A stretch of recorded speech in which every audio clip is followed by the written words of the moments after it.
watching the clock, 10,000 hours go by. I keep putting in work, the tears are filling my eyes. I swear I've never been tested like this, but this is mine. It's not a matter of chance, just a matter of time. Never look back. If something standing in my way, I always push back. If something seemed impossible, I never took that. Nah, cause now I know better. Can't stop, won't stop, I won't quit ever. As far as won't take me, the highest fall that won't break me. The blood and sweat is what made me.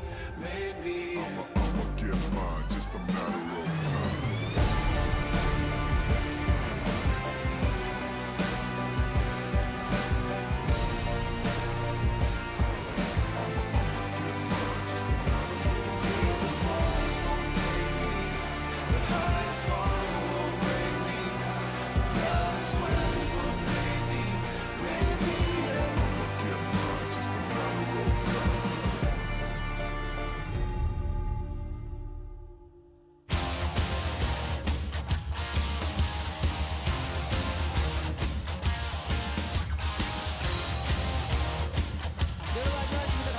Welcome everyone to the LCK, everyone.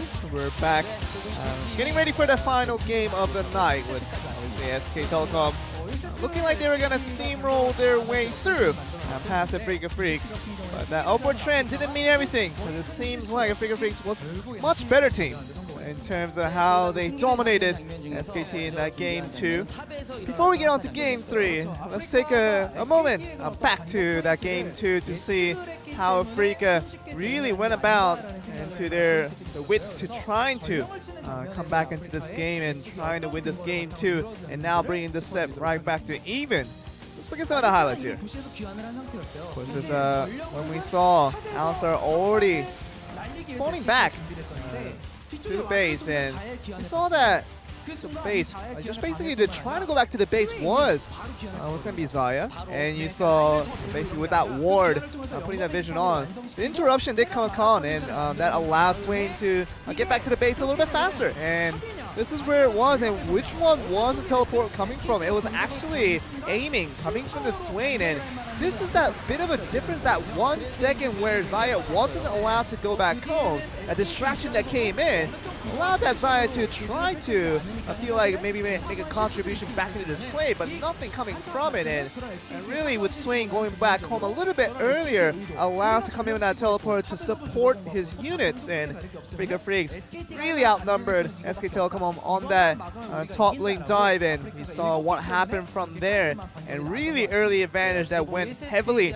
towards Afreeca Freecs. And obviously with the composition, they needed early advantages like that, and Afreeca really allowed them to just push their way through, and it seemed like a seamless just a way for Afreeca to come back into game 2 and trying to get this series back to even. But we knew it wasn't all easy sailings, because it did prolong into a lot longer game, and we'll see a couple of actions here. You see Bang just sneaking in with that control ward, knowing that aiming was going to be completely unaware that Bang was going to be coming with that Xayah from that flank. And we'll just basically see the Swain just trying to farm up peacefully and just trying to collect the gold while at it. That's where he comes in, just auto attack with the continuous damage, and just pressured out, aiming, and Bang was seemingly overconfident about his whole situation and has to go for a preemptive ultimate. And you know that happens when the mobility is out of Xayah. It means that a quick kill is going to be going to his opponents, and Yasuo with that knockup, with that ultimate, was going to make quick doings of that Xayah, and really thought that Bang, feeling all confident about the fact that even though his team wasn't completely ahead, he wanted to make some plays, obviously as the current team captain, to make some plays to make the comeback a possibility, but that wasn't the way to do it. We actually saw Afreeca capitalize once again, being very calm under pressure and trying to be composed into making all the right plays happen. And well, you look at obviously what the fans had to say. Of course, it seems as if Afreeca is still very resilient, even after that kind of just a terrible game 1 loss. It felt like they could have just gone back down to their knees and really gave up on that one, but really resilient to come back into this one. Looks strong, and now we just don't know what game 3 will be going to. And we're gonna go to that one-line summary. And Dangun is especially asking for a good one-line summary. And I think I wish I could ask him for this. Oh, so he's asking fire with fire. So, which one's the fire and which one's the second fire? There's another question for Bito. I'm sure he's not going to answer it because he can't hear me right now, but I'm sure you guys can hear it. So maybe you guys want to give some input on that one, because we're going to game 3. Very excited to not knowing which team is going to take this one. But for the meantime, back to you guys. Thank you very much, Joel. Let's find out who the MVP is first before we try and dissect what fight fire with fire means. It's going to be the 7-0-3 Yasuo performance from Kuro. And yes, he was so good, he even moved his camera out of position. This man took the fire summoner and gave us some sweet fire team fights on the Yasuo. Go. That's the meaning. He was really powerful by the end of this game. The moment you see the Bloodthirster on a Yasuo, that means that bad things are happening to you. That was the 6th item, that was the death knell for SKT. Game took a very long time to close because low ability to siege on the side of Afreeca and some mistakes on their path, but this game was decided, I think, by the positioning mistake from Bang top and bot side. Top side one, definitely the match decider. Otherwise, it went on, it went on, it went on. But when there needed to be someone to rip through team fights, by the end, it was Kuro. It was. Everyone was thinking that maybe Bang could do it again. Maybe once the Xayah got the items. Well, she did. And in the end, it wasn't enough. This was a team fight that was so incredibly close. 1 for 1, but then this happened, and the game was over. Cask into last breath, into instant death, dead before she got back on the ground. Was the Xayah there? So, what does this mean for game number 3? I'm sure a lot of people are calling for subs for this game number 3. Waiting to get that confirmation to know if anyone's coming in. 12 consecutive games for Pyrian. Will it be broken in this game number 3? By the end, this was the scenario where 5 hits was going to kill Tal. It doesn't matter how many skill shots you miss when you are a Yasuo with red buff. And yeah, 1 billion items as well. Did certainly give him a run for his money though, as a few of those were missed. But as you can see, not going to get any player changes, guys. No FLICKR to hit the rift, no Blossom, no Leo, no one that you want to see. No Spirit either, so Mowgli going to stay in through the hard yards. Game number 3. This whole Afreeca Freecs squad now with the momentum of a really grueling game number 2. We'll move back on to the red side of the rift, and we're into Champion Select now. Let's see what SKT do as far as changing up the bans, and that Yasuo one certainly fits the bill. They definitely don't want to think too much about it. It was Alistair, Rakan, and Zoe in game number 1, so maybe a Tucson special will slide to the red side. The Shen, I think both teams would like to pick up, as Shen has done some great playmaking in this series, so far winning champion in both games, I believe. But rolling on to the draft, the Talia probably has to be banned by Afreeca. Get a bit situational from there. Be surprising not to see Talia second ban. See, on the right side of the screen, Zephyr. Considering the options here are Afreeca Freecs. Tahm Kench was actually banned as well, but Talia was the second ban in game number 1 for the Afreeca Freecs, so that makes sense. We'll see whether the Tahm is still going to be what is taken away from Effort, as Rakan taken away from Tucson as per usual. Alistair still available here. Wonder what the resulting first pick is. If we do see the Tahm Kench ban, Orianna has been very high priority. The Shen could also be considered. Alistair is first picked away sometimes, and they say whatever to the Tahm Kench by banning away Ezreal instead. SKT need about 3 seconds to lock in their Tahm Kench. I think that's an overstatement. I think that was about 0.2 of a second, and that Tahm Kench was locked away, so SKT knowing exactly what they want, but now Afreeca can get exactly what they want on the other side of the map. A lot of junglers available, that Shen also available. Ori Alistair is available, and you could think of that as a duo that already gives identity to a teamfight composition. They hover the Alistair, but they will lock in the Varus. But as you're taking away, Varus Tahm Kench is the annoying marksman comp you don't want to give over, so I don't mind the Varus pickup by Afreeca Freecs. Also needing to lock in the Varus here because Ashe does so well into the awesome dudes on the bottom side of the map as well. So now can challenge that Ashe pick as the Afreeca Freecs with only 8 seconds to go. Thinking about what they want to take. The Alistar still just going to be taken as a Afreeca lock in their bottom lane. So Varus, Alistar versus Ashe, Tahm Kench. Almost 100% going to be the AD carry support duo. Yep. Doesn't take a genius to figure out that line of thinking, as SKT not going to give away too much by locking this one in here. Still 10 seconds to go, as they do want to give themselves as much time to figure out these 2 rounds of picks, as Bang has a huge yawn, and we're going to switch the camera. Sejuani available, all junglers available actually, only Talia taken off the jungle pool. Nocturne not considered big pick in Korea anymore, I know it's still contested in other regions. Hovering the Gragas here, and they will take it. I wonder if that's a preemptive pick because of Mowgli's penchant for enjoying the Kindred. It's a bit of a blocker pick to Kindred, as Explosive Cast does a number onto the Lamb's Respite. Also picks away the champion that Mowgli did have a decent performance on in game number 1 as well. Sorry, game number 2. Now, a few options here. Zac would be an interesting one. It's been an old pick for Mowgli. We see it into the Sejuani matchup pretty frequently. Yeah. The Gragas matchup a bit different. Can body slam Zac out of the air as well. Okay, interesting. So Mowgli jumping onto the Zac. That gives them backline threat, and Zoe, sorry, Zac. I had Zoe on the mind. Zac does a number on Ashe Tahm Kench, because if you kidnap the Tahm Kench when he's got someone in his belly, you're getting a free twofer there. So yep, a lot of threat onto the Tahm Kench. I guess that's why they were happy to leave open Tahm Kench first pick. They feel like Zac is the compositional answer to the Devour in a team fight. And also, Alistar Zac is so much CC that's almost guaranteed if you land that kidnap. That headbutt pulve comes in right over the top, and Afreeca Freecs can layer on whatever CC they have available to them on top of that. So I really like it. SKT with a lot of disengage options as well this game, so they can certainly play around what Afreeca Freecs have put together. As Vladimir and the Kennen going to be banned, Afreeca Freecs banning the Vlad is an interesting one. Maybe it's going to be Keen on the GP this time. It's been a winning pick for them. I feel like they're setting up for it a little bit. The Afreeca Freecs will be even more zone control. With the ultimate, Jace also a top laner to respect when it comes to the top lane champion pool. Yep, Darius also another champion that is available. Was banned in our first 2 games as well against Keen. But now, angling towards that Vladimir means that Darius not going to be as nice. Ooh, Galio. Yeah, going back to an old favorite here, and this would be one hell of a pile-on composition for the Afreeca Freecs if they do lock this one in. But it would be very much one note, so without the Camille ultimate, I think the Galio's too far.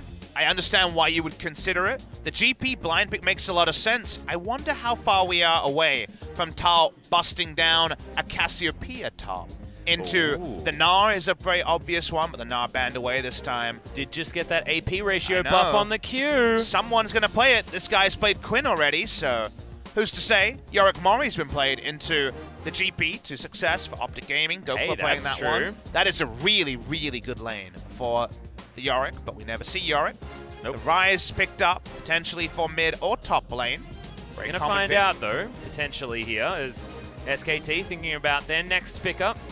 The Ryze Tahm Kench combo is absolutely beautiful, using the Abyssal Voyage and the Realm Warp to get you all around the map at all times. Shen slunk through this entire draft, but will not be picked up here by SKT unless Tal wants to play at top lane. Jace open in his pretty prototypical lane into the gangplank where you can punish him in the early game. It's not going to be the fancy stuff this time. It's just going to be the Jace from SKT. Very strong rotational comp with the Realm Warp and the Abyssal Voyage as well. Mobile with spotting coming through from the Hawk Shot. Afreeca Freecs' final pick. This will be a heavily nerfed Talon if they want it. 30 damage off the rake. The Vel'Koz is one that Kuro has played well, but of course was the reason they lost that game, Atlas, you remember. The face check onto the control ward in his last game on the Vel'Koz after a great start. Kuro will jump onto Vel'Koz. Strong matchup into the Ryze, can stand and deliver. Saw this to great display yesterday and got the big buff like you mentioned.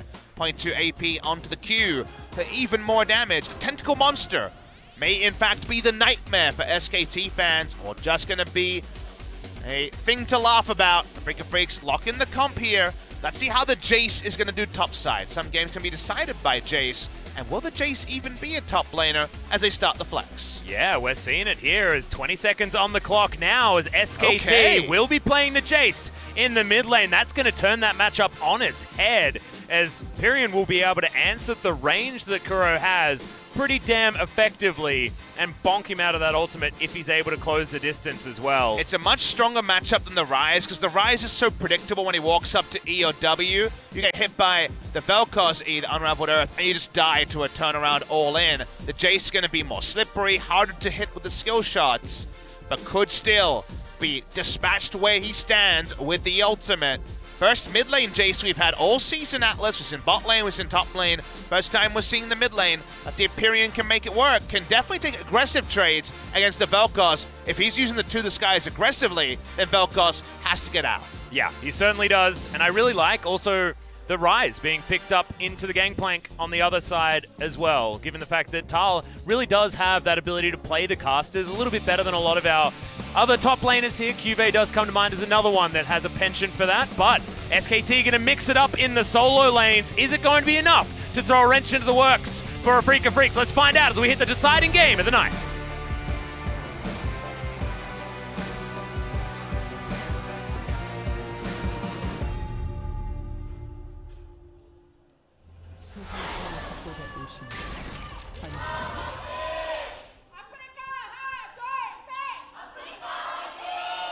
Still packed house here in the Seoul East Stadium tonight. It's getting relatively late. Afreeca Freecs, their fans still out in force. SKT, their fans definitely still out in force. Ward kill experience goes to Kuro. Good There influence we go. to level 2, and they get 2 wards here. Wow, double sweeper from both bot laners. Now, let's talk about what SKT can do. They have Jace mid lane, they have Gragas. Remember, we have Zac back in the meta as a tertiary pick, and invading Zac jungle and slowing down his jungle was one of the big meta strategies a year ago, and the LCK was also in the spring season as well, slowing down the Zac, trying to contest him. Remember all those games where Longzhu at the time were able to attack SKT on that Zac pick, and vice versa when Cuz jumped onto it. Zac can be attacked. Also, the GP can be attacked as well in the early game. If SKT can play a real high-tempo game, which Jace roams from the mid lane, the Ignite kill pressure onto the Vel'Koz. If you get defensive summoners around, start battle warding as the Gragas, maybe you can slow down the team fights, that Afreeca Freecs have a lot of options. Yeah. Well, they'll have to navigate through that as Pyrion trying to demonstrate the power of the Jace here in the mid lane already. Keen probably going to have a fine time in the early few levels, but we'll see whether Tal can actually begin bullying once a few of those items does come in. Here's Resolve Tree Gangplank going for. This tree has allowed Keen to win hard matchups already. A Rift Rivals was able to win the Darius matchup going for the Resolve Tree. I think Gangplank has been incredible. It has. He's 5-1 on the pick, and his only loss, he was hard carrying and then some, had most damage dealt in the game. Blank coming for this invade, trying to kill Mowgli. That's what we talked about. It does have that level 2, gets the bop. It's now Blank considering the body slam, but knew that he didn't want to have to flash to get himself out. That's going to just bully him away from this red buff. So the reason we talked about is not just Zac's inability to skirmish early, it's that Jace, pre-level 5, is going to be able to push and roam onto the Vel'Koz, and that's what you can see. He will respond first. He's gone Longsword Ignite Jace as well to try to find pressure. This is the sort of game where you want to keep the tempo on. The vertical jungling is enacted here as he's taking the red side, and now we see the top side jungle given up. Blank is going to be spotted, trying to do as much damage onto GP Zac as possible. And of course, the stopwatch down, they're going for the dive. Yep, Pyrion's going to be up here as well. Teleport going to come out. That's going to be the Varus, interestingly enough, was thinking about trying to save his top laner. Going to cancel it. Now Blank looking for more. Doesn't have Explosive Cask, of course. He's level 2. SKT zoning the Gangplank away from experience. It's about 3 minion waves as well. There's so much. He has to go back, but he can't get there, and Zac doesn't provide defensive coverage. They're losing everything around Keen. This is a disaster. He's at 6 minions. Yeah, and Tal's going to keep this pressure on. Blank's still up here as well. Not threatening the dive because Pyrion had to go back. But there's Headbutt Pulvers. Bang, just going to get devoured. But Mowgli's going to make his way down. Does have a pretty full health bar. Bang, not even going to flash as Stretch Armstrong is going to land. They bonk heads. Cleanse is there, the heal is there, but they hold on to the flashes. And now a minion wave is going to help them do a lot of damage on the return. Confidence from both Bang and Effort to hold on to their flashes there. both other summoners used, but no ability to capitalize in Peanut-esque fashion. GP's just happy he got back to the lane. He was in danger of being zoned out of so many waves. Blank's not done. This is what you do. When you're facing this Zac GP, you try to hold them down.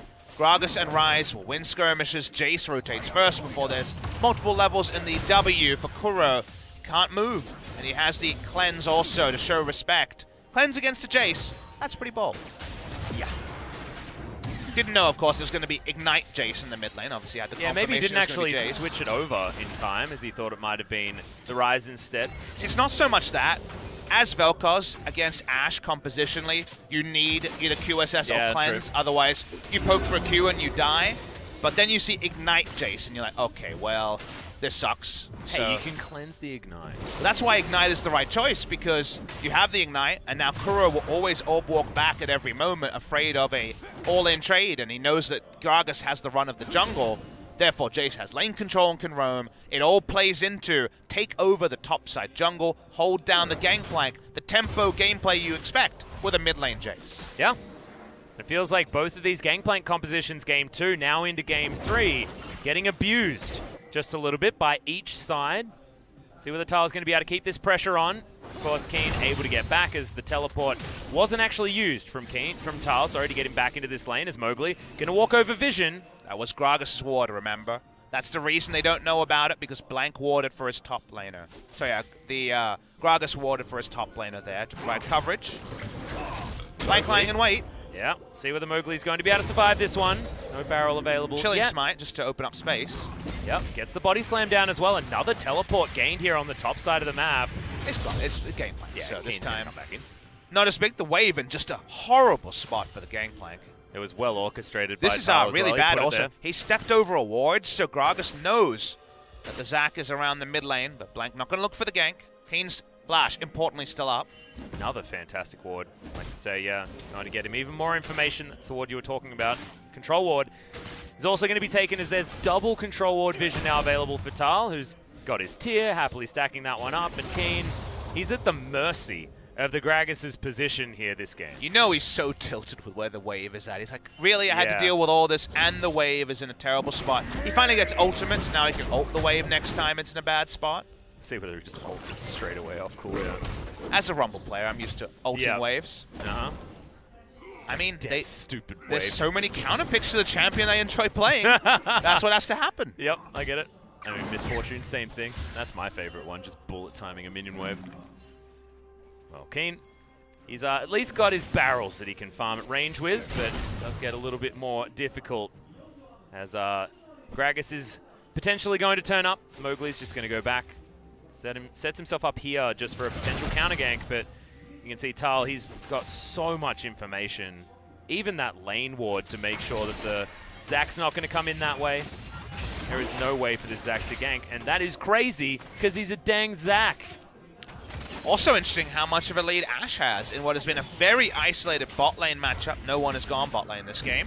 Yep, teleport was cancelled by aiming, if you remember, meaning that he wasn't able to utilize that.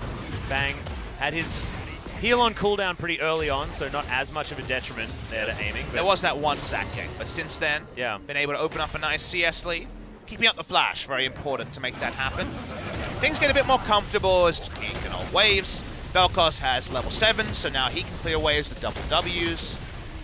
So definitely the earliest part of the game is where the most pain is going to be laid onto the Zac and also Keen on this gangplank. No stopwatch online just yet. We're going to be up in a second. So they've weathered a bit of a storm here, have Afreeca Freecs. It definitely gets better for them as the game goes on. Well, Bang waiting for that level 6. You can see the experience will actually be enough here as this minion wave dies. They don't know Gragas is here. Yeah, and remember, there's no Devour on the side of Analysis. There it is. It's going to land immediately and delivered back into the team. Headbutt flash is pretty good, but Effort gets the Devour, just eats him where he stands. Tyrion also here. Yeah, not going to get the Empowered They Shot Blast, really but want there's the this. Abyssal Voyage. We're going to stack this one up real quick, and Bang is going to grab his kill. But can Mowgli get the work done? Oh, doesn't get the body slam on the side of Blank, and the kidnap. The special delivery of Effort is going to give the kill over to Kuro. But in the end, it is a 1-for-2 trade in favor of KT. Really SKT. It's really important that they're able to pick up at least one Atlas because Aiming has teleport. He's only level 6 with the death timer that was buffed in 8.13 to be shorter in the early game. Gets him back, and it's not a huge gold trade the way of SKT. Really nice roam, though. This is how you use the mid lane Jace. He's so fast around the side lanes. They already had control. We mentioned how it was better times for Zac and GP. Well, the bot lane felt the brunt of the power that time. Freaking trying to pick up the Ocean Drake. Remember, this was a great steal away by Blank in game number 1. Yeah, Secret Agent Gragas actually going to be backing here on his control ward because he knows exactly what's going on, but doesn't have the manpower in order to take this one down. I've never heard of 002, so I'm not surprised that he wasn't able to pull anything off. Yeah. I mean, he was lost, I think. Just the Riders gave up. Now, 6-1-2. I've heard of that guy. 6-1-2.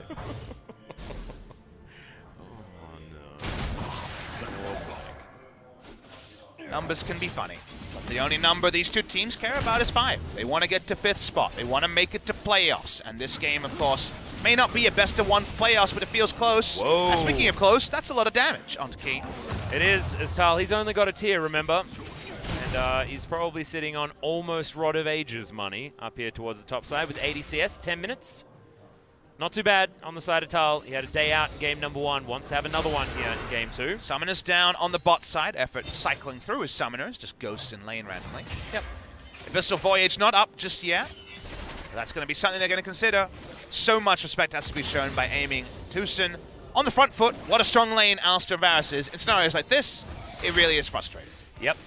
And not going to walk up into that second brush. I believe Vision was known about here by SKT. So not going to be able to find anything is Blank, but just setting up for it. As soon as that arrow is off cooldown, feels pretty free. Just hang out. Mowgli, he's down, but remember, the night here.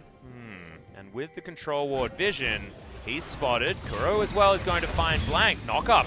He's going to register there as well as Elastic Slingshot. It's good. And the Gragas could just get disintegrated. Abyssal Voyage to come in. The timing on the kidnap was real nice. And the Cannon Barrage comes in to confirm the kill. Meanwhile, the Abyssal Voyage was stopped. The Afreeca Freecs are going to be able to stand here and deliver. Arrow is going to land from Bang, but effort was just too low, and Mowgli, he's coming around to try and claim even more. He's not spotted just yet. Effort's going to spot him. He's going to face check him now. Yep, finds him. 1 versus 2, though, is going to mean that Zac's not going to be able to get too much, but going to eat his globules, and everything's going to be fine. Giving SKT a bit of their own medicine. They've been zoning people off turrets since very early in this game, but not going to find too much value. Bang's last bit of mana is a W there, the volley enough to get them away. This matchup is still going well for the Rise, but a bit of a stabilization from Keen, who probably is going to be Spectre's Cowl into the Trinity Force. Just a acceptable loss for the Gangplank. So what Pyrion's next move will be, he needs to keep up the tempo plays. Jace mid is not a thing because he's not a control mage. Commonly a thing. He's not a control mage, and you really need to hit the game running with the Jace. Was able to do that once. Looked for more kills on the bot side, got an assist, but wasn't able to pick up the second kill, and there was the answering kill from the Afreeca Freecs.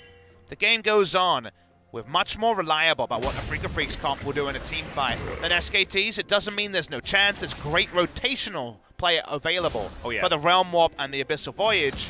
But if you lose map control, those rotations are going to be defensive ones, and that's where the value starts to fall away for SKT. Also, Afreeca Freecs have a lot of champions that they are extraordinarily happy to have. Aiming, one of his best performances, was on this Varus. Tucson now has his engaged support option. Kuro has looked good on the Vel'Koz. Keen has his god-tier Gangplank that had so much attention early and is now only 20 CS behind and happily farming it out against the Rise, now that Blank has not been giving him as much attention and the Cannon Barrage is available for him. Now on cooldown, but is going to be back up relatively soon. You'll notice that Afreeca are surrendering a wave. Reason for that is the control ward is dominated by the Tahm Kench, and they're respecting the play to come in from the Abyssal Voyage. So you'll see against a Tahm Kench lane, if you're red side, you take the Gromp pretty easily. It's much easier to take the Krug, it's just a bit more annoying. Yeah. You just take the Gromp and you wait for the minions to push in. Can't just let the minion wave freeze because you're not sure about what the enemy's doing. They might be roaming themselves, so that's the reality there. You just take the Gromp. It's a camp that Zac is happy enough to give up. He's better on the AoE camps anyway. Well, Pyrion taking a bit of poke here from Kuro, which is actually great news because top side of the map, SKT will have priority around the Rift Herald.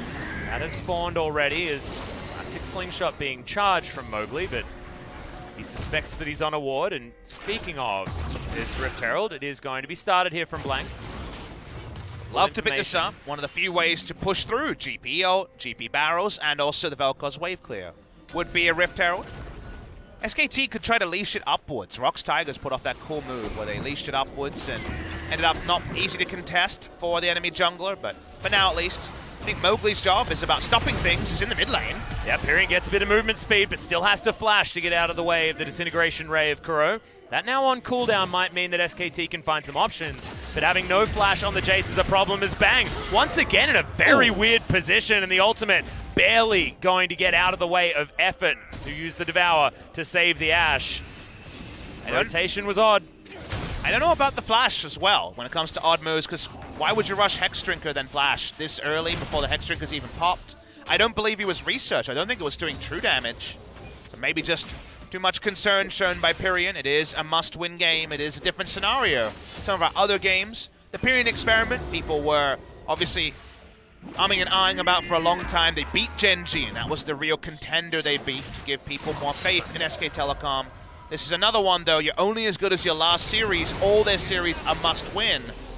See if Pyrion can have a turnaround game. 3 years, this has definitely been his weakest of the 5 sets he's played in a row so far. Yeah, a passenger in their victory on the Swain, and then not able to get anything done, really, on the Orianna in game number 2. Now on the Jace has a lot more tools available to him. Should be able to help take down Shelly here as well. Yep. They still have this tempo. They're still able to push forward. They pick this one up. They can start to roll down the outer turrets at 15 minutes. No real turret damage has been done when it comes to getting close to lethal. They spot Zac on bot side. Ultra safety for SKT. Free Rift Herald. Good feeling for SKT. Yep, they'll easily gather that one. Top lane outer turret also has taken a lot of damage, so SKT will be able to push this lead ever forward. 500 gold. Damn, that was is quick. The lead, and I'm not sure whether you want to do this, to be honest, because it's going to get a charge on a turret that's basically dead already. Okay, feels like a wasted Shelly. Maybe they're going for the 2-for-1 special. That'd be the only reason to argue it. They would have seen Mowgli going bot side to answer the turret. Well, they're going to have to push forward here as another Disintegration Ray comes in. The boot back from Pyrion this time around, but now the damage is going to come forward, and Keen picks it up all too easily with the Cannon Barrage. Kuro almost had that damage himself, but in the meantime, Shelly is going to continue pounding here on the top inner turret. Keen doesn't have ult to save himself. Keen gets to the backside, gets the eye, clears it out, and Afreeca also. May not be a solo kill, but it's a big moment for Kuro in the mid lane. This comes through from Keen. It's more gold for the GP. Going on to this turret dive. Yep, there's the body slam as Blank has the ultimate, throws it in there, but going to be a little bit late as aiming teleports in to save him. Dragon's going to fall as well as Mowgli did most of that work. Just Afreeca trading up here against the Rift Herald play. That's bad news for SKT. Trading up in pretty clean fashion at Atlas. They don't use flash or the stopwatch on that play. Keen, you require killer instinct to be able to actually force something out of him. He will not use his summoners. Nice moment from Kuro on this Vel'Koz, standing and delivering, and Pyrion had no way to outplay with his flash on cooldown. Knight wouldn't have changed anything about the all-in. The blue buff is picked up, but things going better than expected for Afreeca after SKT were making nice aggressive moves to shut down the Zac and GP top side early. Yep, and it just feels like as soon as Keen picks the gangplank, you can put as much pressure on him as you want, but it's just one of those champions that feels like it's always going to get to a certain point in the game, and you have to try and play around Keen being on this power pick for himself. Has once again got to that point. He, yes, of course, is behind in farm by a relatively large amount, but he's escaped the laning phase now. The gangplank will be able to get himself around, use his barrels. And there's another knock-up, an Effort. He might even be in trouble here as Bang was fully researched. The Devour had to be used to keep him safe. Good news for SKT fans. Even though they're behind, they are ahead in gold by about 300. The behind term doesn't really apply. The game is very even at this point. And SKT's comp is very reliable in the mid-game. It does what it says on the till. They have double AoE mobility spells in the Abyssal Voyage and also the Realm Warp. They have good pick, very strong pick CC on this team, and picking up some kills and turning onto the Baron is a very real thing for SKT. They have a marksman play the Ruin King. They have good Baron threat from the Rise as well. So while Afreeca have done some nice plays in the last 5 minutes or so, it hasn't really changed the state of the game, and SKT, there's still a game they win. Well, Mowgli's looking to try and get this kidnap as well. The knockups are coming in from everywhere, but Bang He's going to be the most important target, and aiming takes him down. SKT now underneath their turret. It's the only pick that they've got at the moment as Pyrian walks over a control ward. Afreeca Freecs have full knowledge again with another disintegration ray, and Kuro's having a day out on the Vel'Koz. Pyrian top lane with the Ignite, trying to rotate out of the Vel'Koz lane after the bad feels of the last moment. They get the double control ward down, nice engage by Mowgli, and they're walking up again. Yep, they're looking for Pyrian. There's 4 members against 2 here as Blank even gives his position away, and Afreeca Freecs will take their second turret of the game. Tal trying to get work done bottom side, but he's just trying to deal with Keen, make sure that he's locked down. It's not going to be enough, even getting hit by these barrels. It's not the same situation where Tal's able to play so aggressive, but thankfully does still have the passive shield to help him win these trades. And is that the momentum shifter? Is that the one? It feels like a dagger in the heart of the SKT hopes of qualifying for playoffs, and also where their Worlds qualification does lie. They have the points from finishing 4th in spring. So there is still a real chance they will go on to playoffs for when it comes to those World qualifiers, at least. In the bot lane here, Keen managing pretty well with only a little bit of magic resist from the Merc Treads. The map control for the Zac is the problem here for SKT. With their tempo draft, they would want vision onto the Raptors, vision onto every camp, and to see the Zac coming, but Afreeca put down 2 control wards. Mowgli found the engage, and that has swung the pendulum even further to the side of Afreeca Freecs. And Kuro hasn't had to use his summoner spells almost at all this game. It's just been a really smooth Vel'Koz experience for him, not in silly positions and able just to navigate distances so nicely on a pick that can be a real problem for. Tal, at least the investment in the early game for the Rise has paid off. He's able to grab lane priority on the bottom side and even out those turrets and even out the gold entirely. Afreeca just has double Ocean Drake to put them theoretically ahead. Theoretically, part may be important. I think effectively right now, I would give them the lead, but as we mentioned, SKT have a very fast ability to turn this game into a Baron with a pick, so definitely right now, things relatively even. If Afreeca though, I feel like the game is won. If you look down at the minimap, you see control wards nearest to the river, and a Zac ready to load up with no information to the side of SKT. The moment you're Tahm Kench and Ashe against basically any other jungler, you think, I got my Tahm Kench, I'm ready to go. I'll get a couple of turret shots in and then move away. Against the Zac and his ability to kidnap, flashes down on effort, the chance of getting out are low. They need to know everything about the Zac, and that's really slowing down SKT's mid lane plays. Well, thankfully, Blank is able to control Mowgli a little bit here. Shock Blast is going to fly forward as well as they're trying to get the Zac, who tries to kidnap, but doesn't get in there as Pyrian. He's going to get researched and taken down in the belly of his Tahm Kench. Effort eats the grey health, but it's not enough. And Bang has to flash to get out of the way, and watch as his catfish is going to die. Afreeca Freecs, beautiful trade back, and no one even dies. They thought they had the catch on the Zac, they don't get it, and now Afreeca Freecs walk up to the Baron. Are they going to start it here? They are. They have aiming with this play the Ruin King. What are SKT going to do? Well, they're going to use Tal to split push on the bottom side. It looks like they're planning on giving this one up. Papa Smithy, teleport's going to come in. Okay, so we're going to see whether Tal can actually affect this one. But Blank's incredibly low. Bang, he's got absolutely no mana, and Tal has to be the hero. Can he get the Flux in here as he is going to use the Realm Warp? Blank, he's going to get in there. That goddamn Baron again! 2 games in a row, Blank is the hero! Tal over to the side, wants to get Mowgli, doesn't. They sacrifice the Rise, but SKT get the Baron. You can't keep him out of the pit after the Realm Warp. The Realm Warp to Gragas into the Baron was really smart from SKT. They get in, the smite is good for Blank, and that means that this game is far from over. Oh my goodness, Blank 2 in a row, the smite steal god. And look at this, special delivery.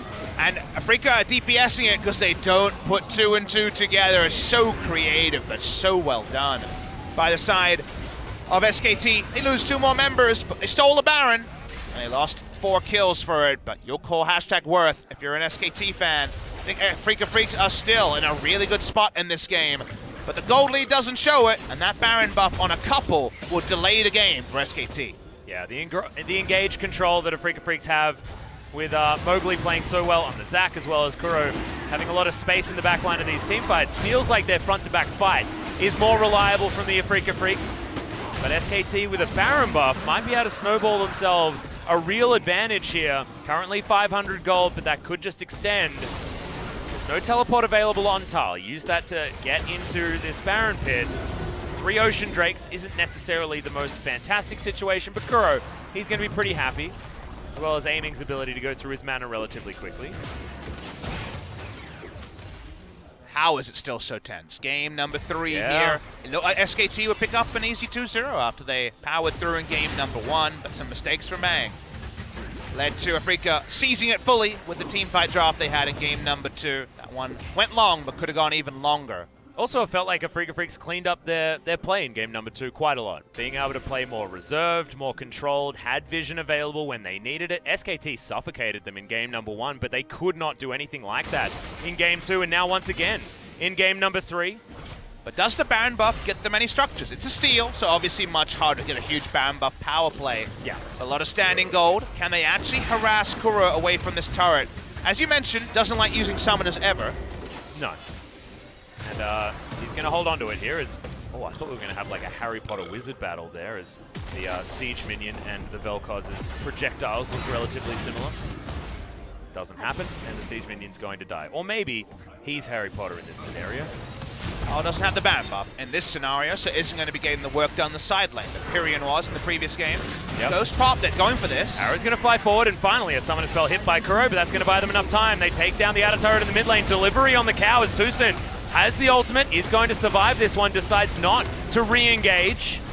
Pyrion is going to land the accelerated shock blast. SKT scatter, looking to try and get as many more openings on this map as they can find. A lot of huff and puff, but only a turret will go down still. SKT will feel good about finally picking up the mid lane outer turret that was delayed by Afreeca for 25 minutes. That turret being up represents so much for the Zac because it gives them so much space to look for those Zac engages, and so few ways for SKT to actually scout out anything that's happening on this red side jungle from Afreeca Freecs that has gotten them so much value so far. Most of the good moments have come from Zac either engaging or being engaged on around the Raptors. The safety of that happening again is going to go down for a little while. I want to talk a bit about the Vel'Koz because actually there's been 0 games of Vel'Koz in the LCS regions in summer of 2018. No games in EU, no games in NA. The 0.2 AP ratio buff, 20 extra damage per 100 AP is so big on a short cooldown spell. It's another one of these small buffs, but the small buff to Orianna made her first pick, first man. The small buff to Vel'Koz for the LCK, where we already saw so much Vel'Koz, is a very relevant change. Yeah, it's super huge, and Kuro is showing us exactly why. 3-0 and 5 now. By the way, Pubsmith, if you want to know the time, ask an Afreeca Freecs member, because everyone has that information. Afreeca, in fact, able to get a Baron buff power play for themselves without even getting the Baron. That's because the Baron was pushing minions into Afreeca Freecs and not getting too many structures. So the kills afterwards also, you'll remember, they got 2 kills. Yeah. So that was the reason there, but SKT didn't really have much business picking up a Baron. They stole it away, so you're definitely feeling good about the Baron not being worn by Afreeca Freecs. Yep, and it certainly was going to be a different story had the Baron gone the other direction as well. That may have been just the death nail for SKT this time around. Certainly not, as the gold is neck and neck. This stage of the game, look at both compositions. It's hard to know exactly where the late game lies. I give it to the side of Afreeca. I think the Jace is once again not snowballed. It's going to struggle. A lot of value in Ryze and Ashe, and Gragas and Tahm Kench do their job, but give it over the side of Afreeca Freecs. But execution can be the SKT way. Rotational play, that can be the SKT way. Getting a flash out of Kuro feels really good too. Yep, the arrow, of course. Going to make sure that one comes in, so you might say, oh, Bang missed an arrow. Nope, he got it. Now to get that flash is so important, as Kuro hasn't had to flash so far, I don't think, this game. Until this moment, 27 minutes in. I would say that Kuro and Aiming more reliant on their summoners than Pyrion and Bang, and that could be relevant here. Tahm Kench can spare the blosses of one, and Jace is very mobile around a fight. But Cleanse will be back up, so theoretically Kuro will have 1 summoner every time a large frost arrow is sent his way. Might be one moment where maybe an arrow comes up before the Cleanse comes back up, as well as the splash potentially, but I think you're right, Papa Smithy. I think the Kuro should be able to at least utilize one of them. Might be a different opportunity for these guys. Aiming somehow manages to miss that cannon creep. Incredibly upset. Again, cannon creeps are not dying this week. Yeah. It is definitely a cannon minion awareness week. I was going to say that, but I don't like those because that's just a lot of money going begging. It's bothersome. worth so much more now. Ugh, am I a cannon minion hater? Maybe. Yeah. Aficionado. If you were talking about eating minions, and remember the Korean term is to eat minions, so I guess they're aficionados if they can get the cannon minions. But makes very short work of the Rift Scholar, speaking of minions that are dying. a lot of Ocean Rays on the side of Afreeca. I noted that it was 3 so far this game. Tal. Wandering casually forward here as he just realm warps to get himself very close to a Disintegration Ray and then towards the rest of the Afreeca Freecs. That was such a weird play, Tal. We call that one a panic. He just panic ulted in any direction that wasn't there. And unfortunately, it was a delivery to the side of Afreeca Freecs. In service of what, though? Baron's still on the map. Mountain spawning in 10 seconds. That would be a lot of Drakes. They could actually spawn a 5th one if they got it in the next 40 seconds. Yeah, well, Teleport is available here for Tal, so he's going to be back up in 30 seconds. Be difficult for Afreeca Freecs to fully commit to this one as they are going to jump onto this Baron. Teleport is going to come in. Keen's going to get himself back into this fight. No realm warp this time, Atlas. Yep, not going to happen. Blank's going to have to get himself in there this time. Shock Blasts are pretty good for poking people out of a pit like this. Blank's able to get some vision. Hawkshot's going to be there for Bang as well if they want to. Effort from over the side. They do get the headbutt, and then the Baron is going to get taken down, but now can they win the team fight? Remember, it's 4 versus 5. Mowgli gets himself in there as Keen gets rid of Blank. It's all too easy, and Bang has to disengage. Afreeca Freecs finally get themselves the Baron. This time they're able to problem solve their way there. Effort didn't have the smite either, had the cleanse from the unsealed spellbook. No way to get him in there because the Realm Warp was the one that went down. They lose the turret, but they'll take it, even though Keen's a bit tilted that his barrels missed on that case, and all SKT can take is a compensatory Mountain Drake on the bottom side. Yeah, that is not the consolation prize that you want to be picking up either, as Tal. He's going to blast cone his way over, trying to make friends with his team again is going to be difficult after this super weird play. Yeah, he just went for a panic. He panic ulted, it didn't go well. Tucson was there, took him down. That is a sign of panic. And we were talking about the compensation Drake. Almost feels like the participation award if you lose this series, Atlas, because of what it means for that top 5 and how this game is all about playoff implications. We only have 6 days of regular season matches left. And SKT would be at the whims of so many other teams if they lost here. Same story for Afreeca Freecs if they go down. Our runners-up from the summer season, from the spring season. They push forward, they love to break the base. Let's see what SKT can do. Yeah, Afreeca Freecs also in complete control of their destiny as they're going to be taking on the other team that's on the same match score as them before this series as well. So Hanwha Life Esports going to be next cab off the rank for the Afreeca Freecs.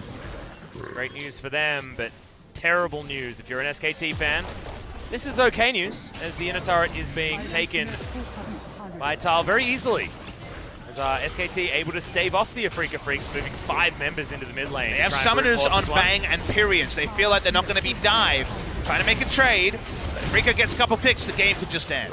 Well, taking a trade here against the team that has the Baron buff is certainly good news. As you can see, Tal, he's able to take this one down. They're looking to try and just win the game. Cannon Barrage comes in, 3-man Pulverize was good from Tucson, but they haven't managed to pick anyone up just yet. Arrow is going to land, but can they keep them off? These Nexus turrets, Disintegration Ray, not enough as Tal does move his way in and means that they're not going to lose their inhibitor on the bottom side of the map. So our Baron for 1 minute 11, only 1 member down for SKT. Yeah, aiming going to be free hitting these Nexus turrets, so only 1 is going to remain as the Afreeca Freecs should be able to do it off just 1 Baron. In goes Pyrian, he flashes forward and he explodes to the damage of Kuro.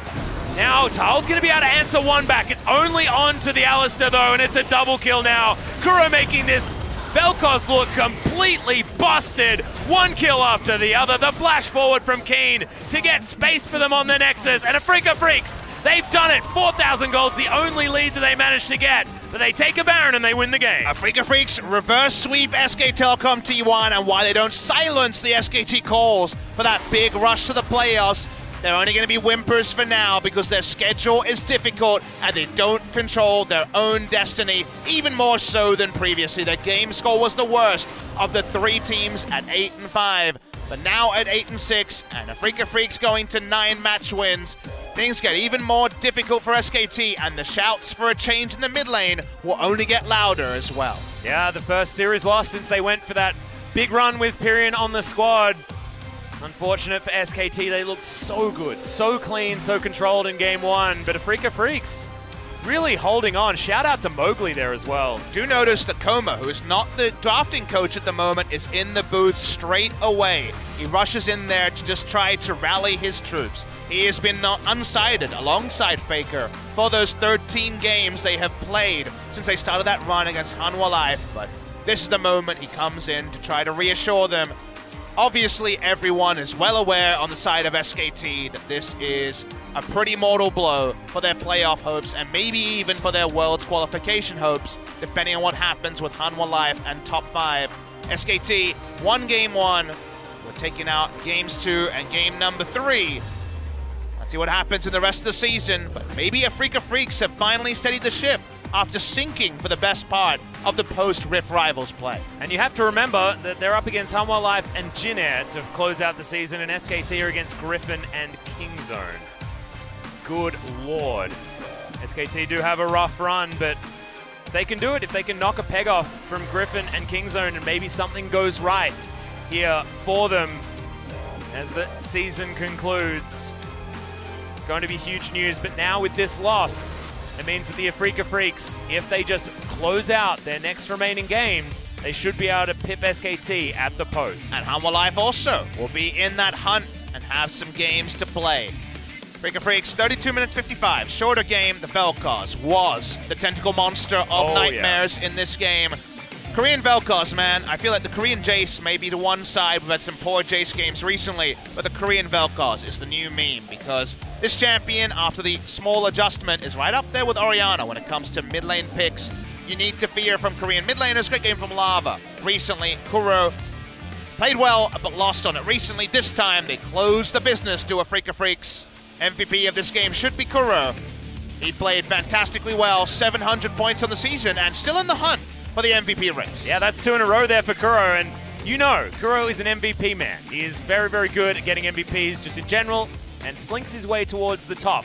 As we close out seasons, Khan not spending as much time on Summoner's Rift for Kingzone as well means that there is an opening to get Kuro up there if he can get another few MVPs in their next 2 series. And he talked about strength of schedule. Maybe there's 4 more wins for him to pick up MVPs in the future for them. So, SK Telecom T1, so close, but so far in the end. Like how they started up, if you're going to run the Jace mid, you have to pressure the Zac and the Gangplank. They were able to do that, but when it fell away hard. You know, the old adage of old habits die hard. Yeah. The Vel'Koz eventually had a Zac diving in and knocking people up again and again. The solo kill basically enacted here ended up being claimed by the Gangplank ultimate. GP has a laugh at the expense of Pyrian. Mowgli just got to dive in again and again. That's what Zac does against Tahm Kench. That's why Afreeca Freecs were willing to leave it open.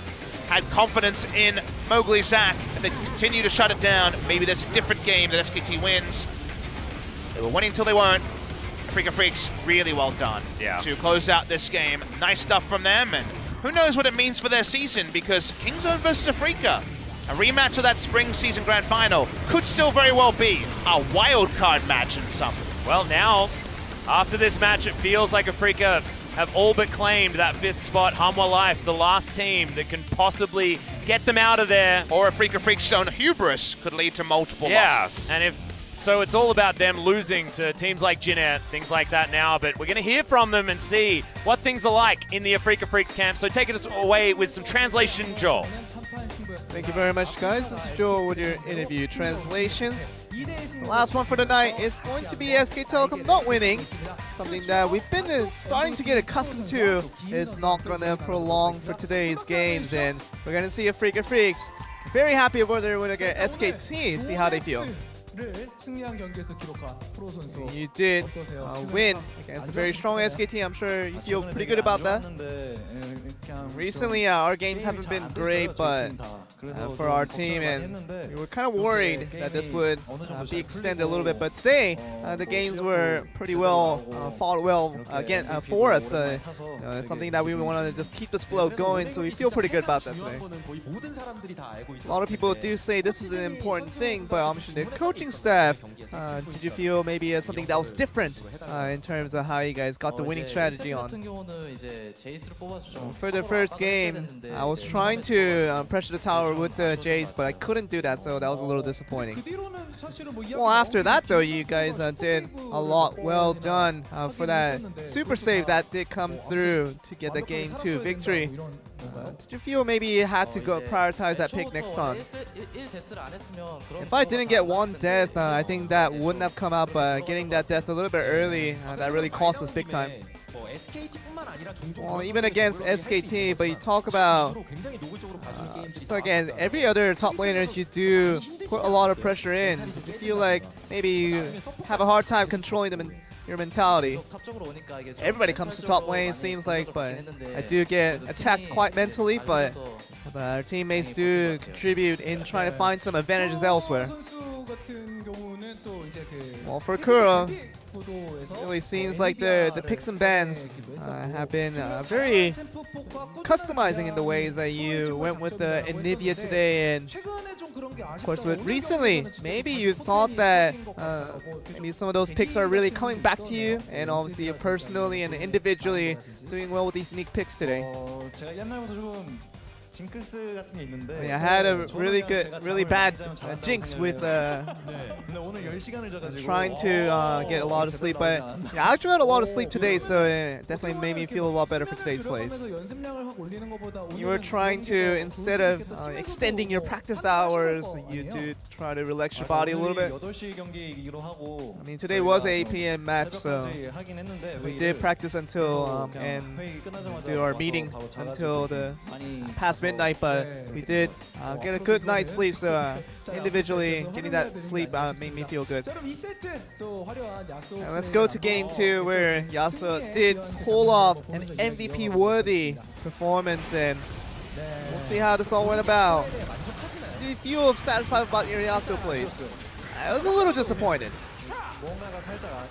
I feel like I could have done a little bit better. You really say you were disappointed. And no death. Great plays, but what more do you want? It's not really that, but when I do have the flash on, I have to, you know, make something happen, but it feels like those opportunities didn't arise, so I think I could have shown a lot more. And really, Kuro, Yukao, Chovy is like the king of Yasuos in the LCK. Well, for Yukao's Yasuo, I think it was against us actually, so. But I definitely remember that, and maybe I want to teach him a lesson next time around. Kuro doesn't play the Yasuo often, but when he does, it does look quite good, so maybe looking to bring it back next time around. Well, you did get the win, and that was the most important thing, and well, of course the Baron went against you guys, and that's a thing where it could have been really tough against you guys. We got the Baron stolen quite a lot today, so but I feel like maybe we want to just take a sigh in relief on they're actually winning off of that even. Of course the pressure would have been on you, and maybe anybody would give the words of positivity, or do you just give negativity when you get the Baron stolen away? We do make a lot of screaming noises, but I was trying to not scream for me personally. I did say that, you know, even if we gave the Baron away, we were looking towards the late game. Well, in the end, you guys did recover and did win that late game, as you said, Kuro, but let's go over to game 3, where it was the most important thing, and the Jace. It was a swap all in the end. We thought that the Ryze and Jace going up against that. I actually saw the Vel'Koz. Why was the pick came about? I was a little bit worried, to be honest. And the lanes phase is really tough when you're playing against the Jace, but I was a bit scared in the earlier parts, but the game went pretty well for ourselves, so we're pretty surprised about that. Joaquin, you probably started off the pioneering of the top Ryze. Hey, I mean, the opponent was really trying to get the top lane, so I was actually trying to defend well against it. You did say that trying to escape against with the gangplank.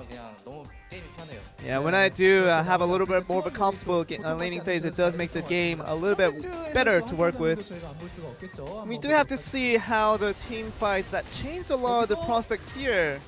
Of course, really just a distancing with that Vel'Koz became key all throughout. Just a knock-up and obviously with the ultimate making the Jace really just immovable here. I mean, the Jace was, you know, he didn't have flash, but he was just hopping in and trying to be funny about his business, but he definitely had paid the price there, so a little bit of mistake on his part. And you do say that maybe it's a new pick, Jace. Obviously not with the Jace. You do play the Vel'Koz against it, and you do seem a lot better. Maybe you want to say something about the fans out there.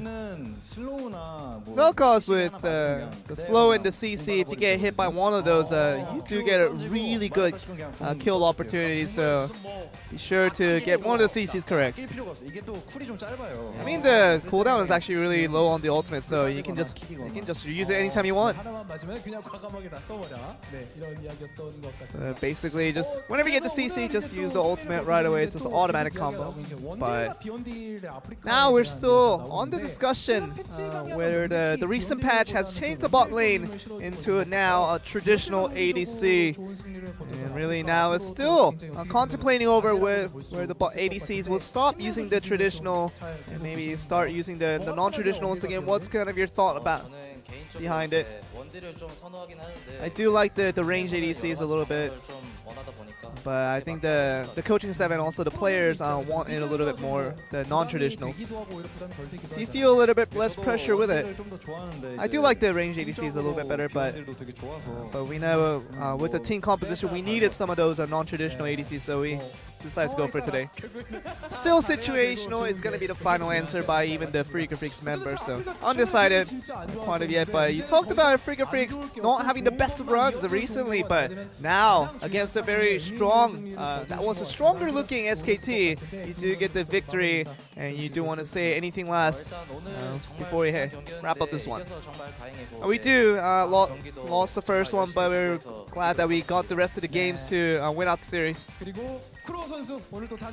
Kuro, you do have basically the MVP all to yourself. Maybe you want to talk about, obviously with Kuro, you can't lose to any of the mid laners now. You want to say something about them?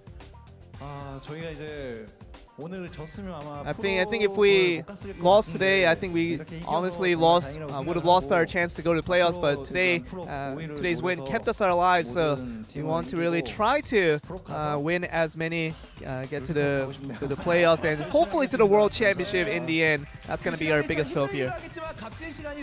And really a meaningful win for these guys, because now the playoff hopes stay alive. That just means that the World Championship hopes stay slim, but still alive for Afreeca Freecs as they try to keep their ventures going. But a win for them should make them feel good and for their future games as well. So back to you guys. Thank you very much, Joel. It's fantastic news for the Afreeca Freecs, definitely, as you have a look at their schedule. Able to get that reverse sweep, Kuro picking up the double MVP, but we get to chat to Keen anyway. That's always fantastic.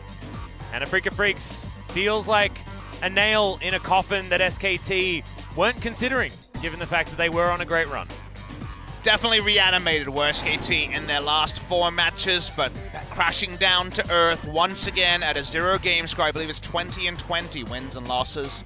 8 match wins, 8 match losses. They now have a losing head-to-head against Afreeca as well, as they 0-2'd them over the course of 2 series. Hanwha Life Esports they're 1-1 against, but Afreeca's schedule seems very unlikely they won't reach at least 10 match wins, let alone 11 match wins. So the race for 5th is now sliding away from SKT. It's not over. No, match against Griffin's going to be a very interesting one, given that Griffin have their own standings to talk about. Yeah. That is going to be a Saturday match that Achilles will be joining me for. We're back tomorrow. Hanwha Life versus MVP, as Hanwha Life's journey to finish 5th will be followed. And then we have the journey of a team that for once is favorites to win the regular season. But the moment you start saying the words favorites and KT roster, weird things happen. It's against Jin Air. Jin Air just won their series against Griffin.